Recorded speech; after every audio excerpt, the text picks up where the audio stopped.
think the other day, you'll see the whole video if you do, I finally just say, shame on you, whoever did this to him.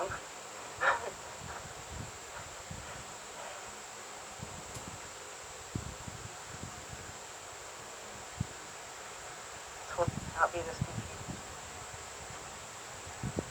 Right?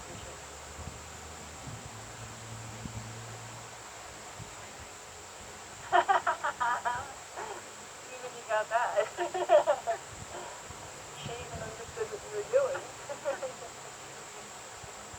It's like the center of the herd.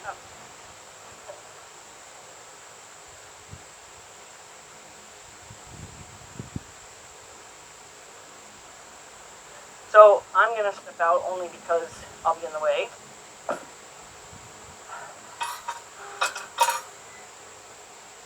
So our goal is to solidify not only his gaits, but to solidify his comeback. So what we're going to do is he's not going to go out and walk. He's just not going to do it. So we're going to let him have fire in his feet, and we're going to let him trot. But we're going to interrupt anything more than a trot. And then when we feel like he's just kind of confidently trotting around, he's going to be disconnected. He's going to be looking out. He's not going to be asking you any questions. As soon as you feel in any way that he kind of gives you even like a half of a blink in your direction, try to invite him back. And then whatever gait, and then do it in a semi-yield and then back, so that he can get the feel of the yield and the back, and the backing up, invite. Because I want him to understand the yield, because the yield's going to be handy when he's at liberty. So, and I worked on it a little bit that day, and I felt very defeated by him, and but I want to fix this. This has to, without this trust, he's not going to be a solid horse. So, you go ahead and try to make it look like the whole game, the backup and the send out. He's probably going to, as soon as he thinks you're sending him away, he's probably just going to take off. And we'll hope that he waits for you to actually tell him. I like that he seems to like you. This was a horse that had absolutely no interest in even caring about a person. You were a blade of grass as far as he was concerned. Yep. And then just allow that rope to drift through your hands so you don't end up stopping him.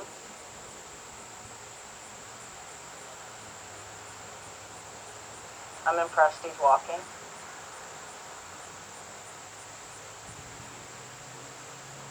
I think as soon as he gets on the rail, it's going to click that he's supposed to be running, but we'll see.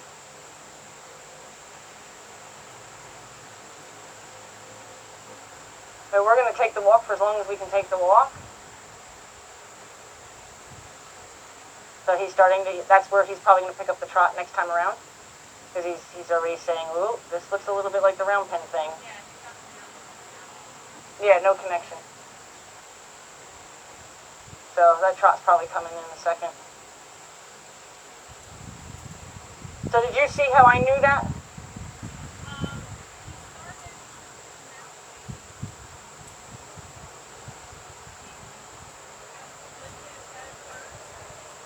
So even in advance, the couple trips he took already, did you see how I knew that that's where he was going to start to trot? Yeah.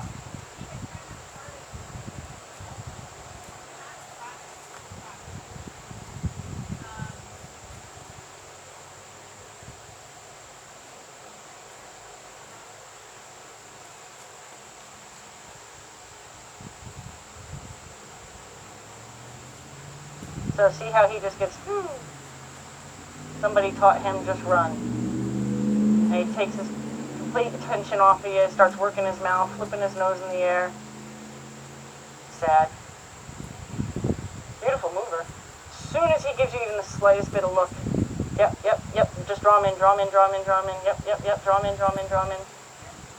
Yep, draw him in, draw him in, draw him in, and ask him to come. Good, yep, ask him to come. He's unsure, just reel him in. Good. Reassure him by rubbing his forehead. So what I do is I like to rub their forehead. It's kind of like a, you're right.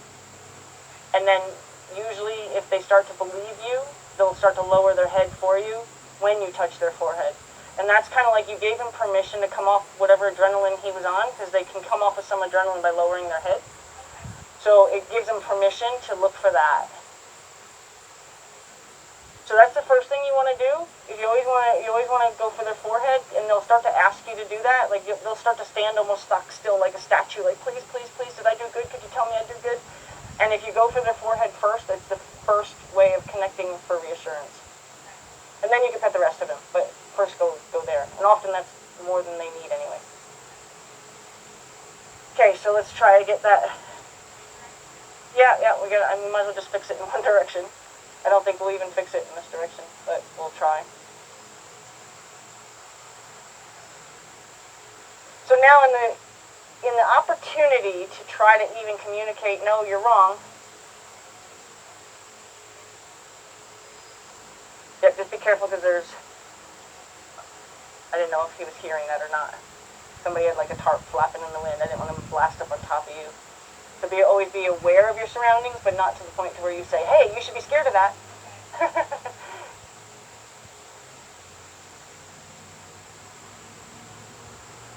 So like in my case, there's a chance that if, like, say I was on him, I would have turned him and faced that vehicle.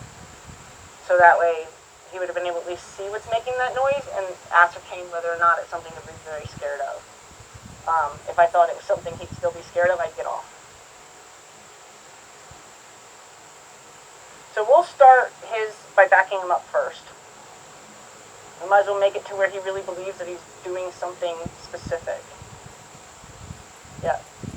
Yeah, I don't even care how many steps, just so he feels that there's a beginning, a middle, and an end.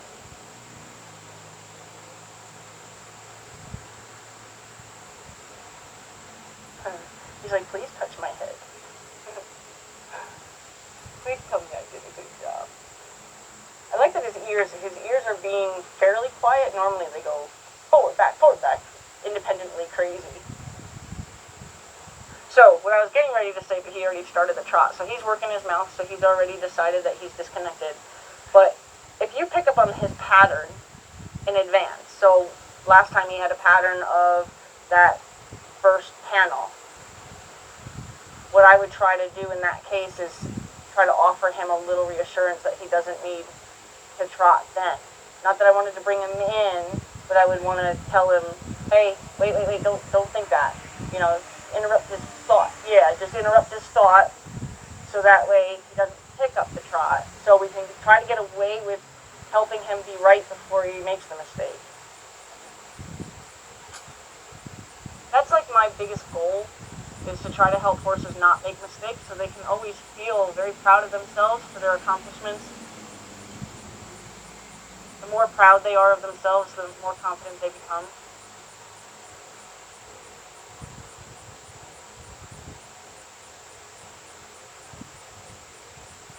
I think he's got something like a bug on his nose or something. So if he stops and suddenly needs to rub his nose, we'll let him. That's his display stuff, but he acted at first like he had something bothering him. Yep.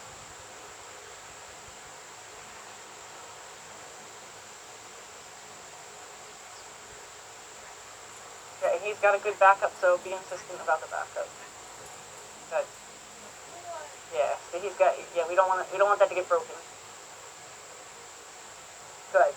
And that was nice because he asked, because he had to take that energy up.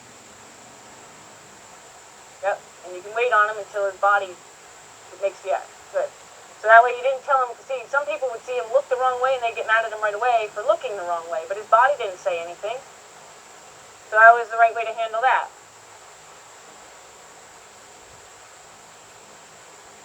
Sure you don't want to move with me? You be my assistant. Yep, here, reel him in.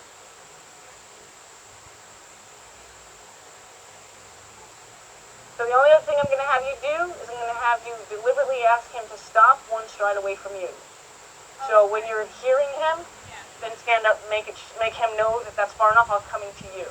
Because otherwise we're going to teach him it's okay to not only come to you, but see how he kind of passed you? So we don't want to teach him that he can come and get all up in your space. because then we're teaching him that he's better than us. That's the wrong way to put it, but we're teaching him that he's got more power than we do in this conversation. Yeah, back. So your other option there, that was a fine way to do it. Your other option there was just to keep insisting he back up, no matter what he was doing, and until he started backing up, then you can release on the back up. Like, see, that's all you had to do. You know, instead of stopping him and then trying to back him up. You know what I mean? Yeah. So those are the two options. You did fine, but those are your two options. Good.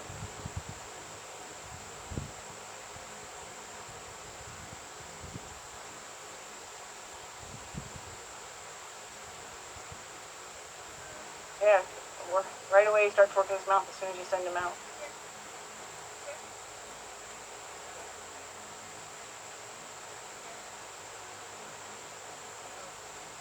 Good. Good.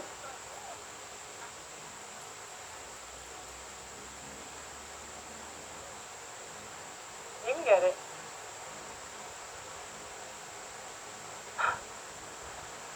Okay.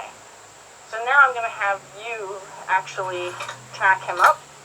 We're not going to turn him loose. I'm happy with him just kind of figuring out that walking around in a circle doesn't necessarily mean I get to gallop around.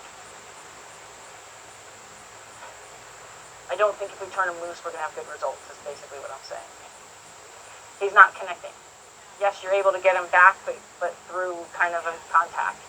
And as soon as you send him out, he starts his display stuff and looks away. Yeah, yeah. That's damage. Yeah. Somebody did that to him. That's not natural for a horse to go, oh, when I get on the rail, I'm supposed to just run. They don't have this innate ability to know how to do that. Somebody did that to him.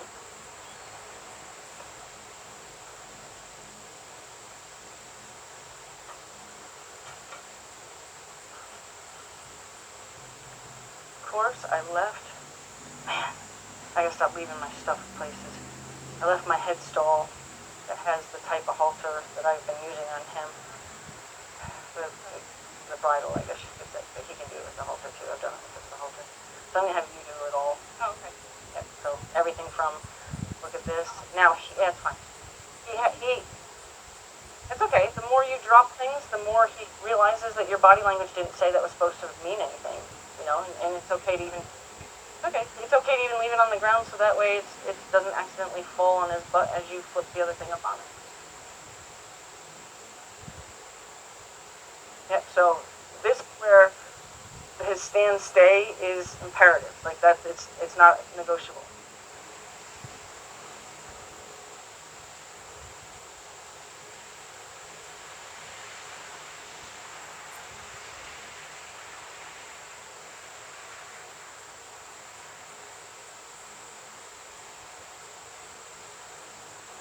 Yep, and don't be creepy about it. Just get her done. But you make him stand. Take it back off until you can put it on without him moving his feet. On and off until you can do it without him moving his feet. Good. Give him a little rub.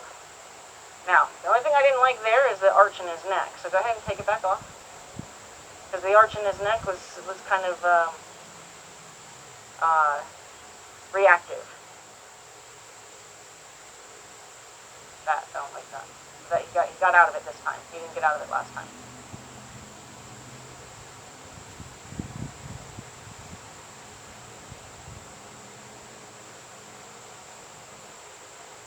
That was better. What we're going to do, now we got to do 3 times without, I don't care if he kind of flinches, although I do care if he flinches, but we're going to,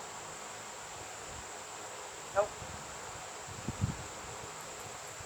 So I see all this stuff shows up. Again, this is something somebody else already tried to do. It's hard sometimes to undo people's crap.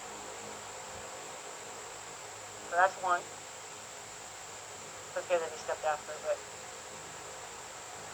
kind of not though, because you still have the girth and the bridle and everything you would need to do, so he should still be standing no matter what. Good. Up.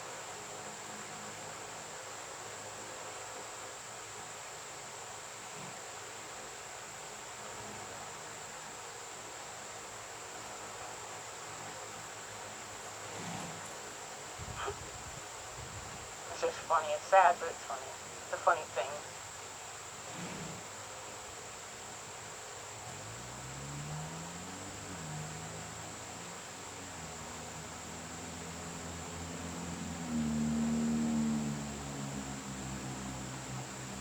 Good. I like that it even hit him before it got over on him. Good. So we'll count that as one, as long as he stays there. Good. Yep, and you recognize what you did, right? Yeah. Yeah. Good. Corrected yourself. Okay. I'd rather him come to you than away from you. I'll count that as two.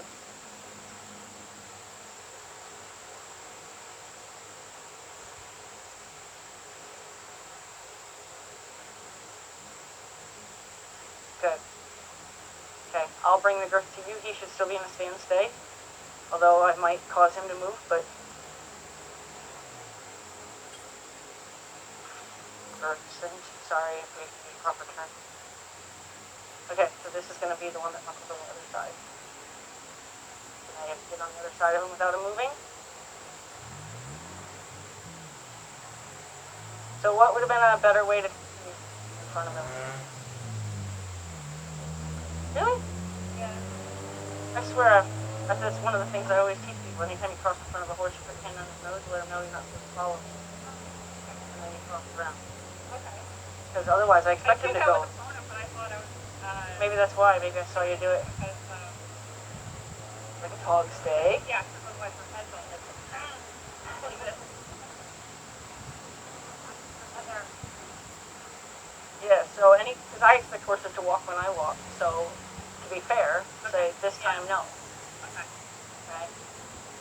Communicate to them that feels necessary, in my opinion, to let them know. This way they're not wrong for accidentally moving. Yep, I would put the other side on first anyway. Okay. Yep, perfect. Perfect.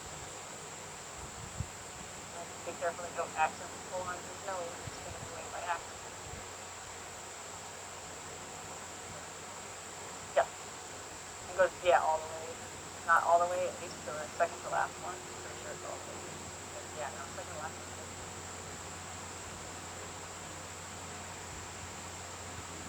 Yep, so did you feel yourself get a little creepy there? Right, okay. Yeah. The more you can kind of just keep moving up, and remember, I know it's awkward, but it's safer. You can pay attention to what that back foot's doing.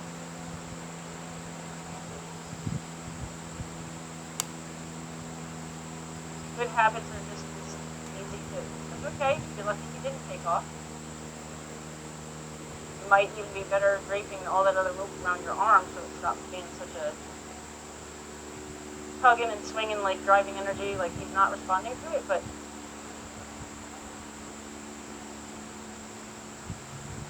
yeah, I almost would say it's safe to do that the way it is. It's moved around.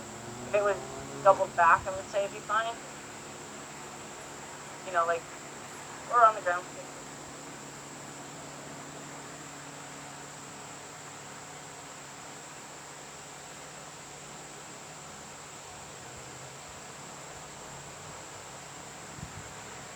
Yeah, do it over, like, across your elbow instead of by your neck, so we don't have them hang you.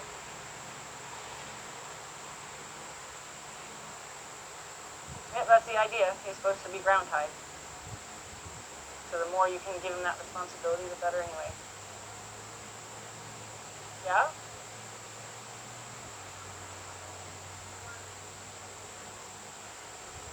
So you go through the D-ring of the bareback pad, and then go back down through the buckle, and then up through the D-ring again, and then that's when you make your bow tie. Or your... Yep. In through the D-ring and then towards his shoulder, and then back towards his tail, then in through the back of the D-ring, and then down through the tie.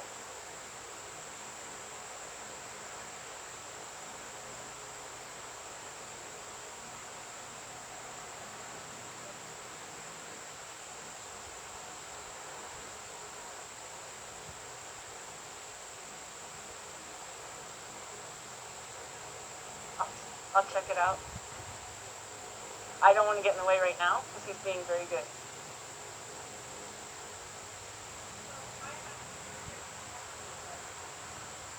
You would have to take it completely so it's hanging on his belly.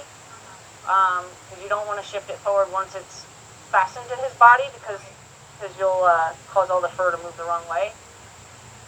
Or literally have to take it off completely, which is actually the better option because loose on his belly, if he jumps, then it's just going to slide around and you could get a hind leg caught in it. So if you needed to fully adjust it, I would actually let that whole girth drop again completely so it's hanging off this side of him, and then fix the saddle and then do the whole girthing again. Yeah, that's fine. The only reason that pad's there is just because there's a weird stitching on the bareback pad that I try to protect their withers from.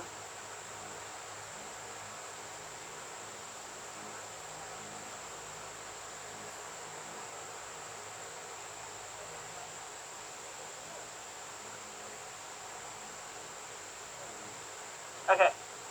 Sort of. It's okay. The first part's right. Okay.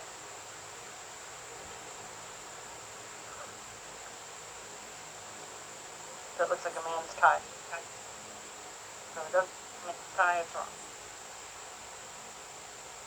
So, almost did it.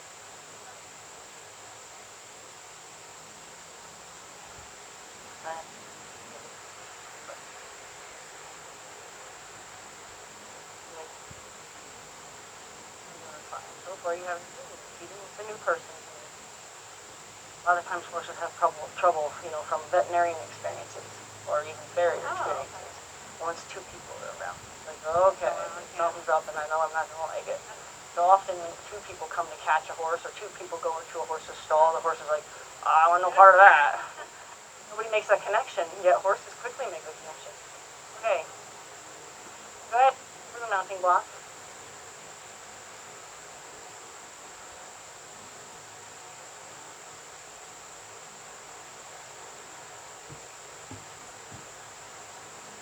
So this changes the dynamic slightly for him, but yep, he can, yep. Good.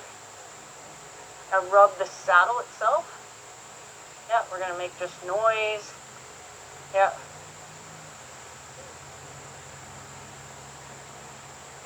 Yep, go ahead and get down and walk off. There you go. That seemed like you had a plan, right? The more you just kind of, you know what you're doing, the better it is for a horse like him. Yep. Yep.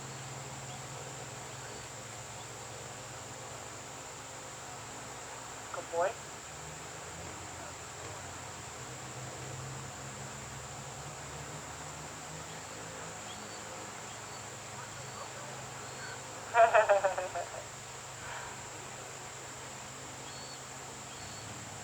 Yeah, actually, two horses yesterday took me back to the mounting block. I'm like, I'm not getting off. They're like, you get on here, you can get off here.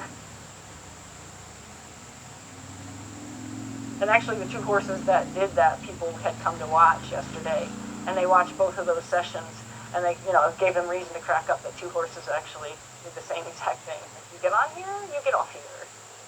Here's your stop.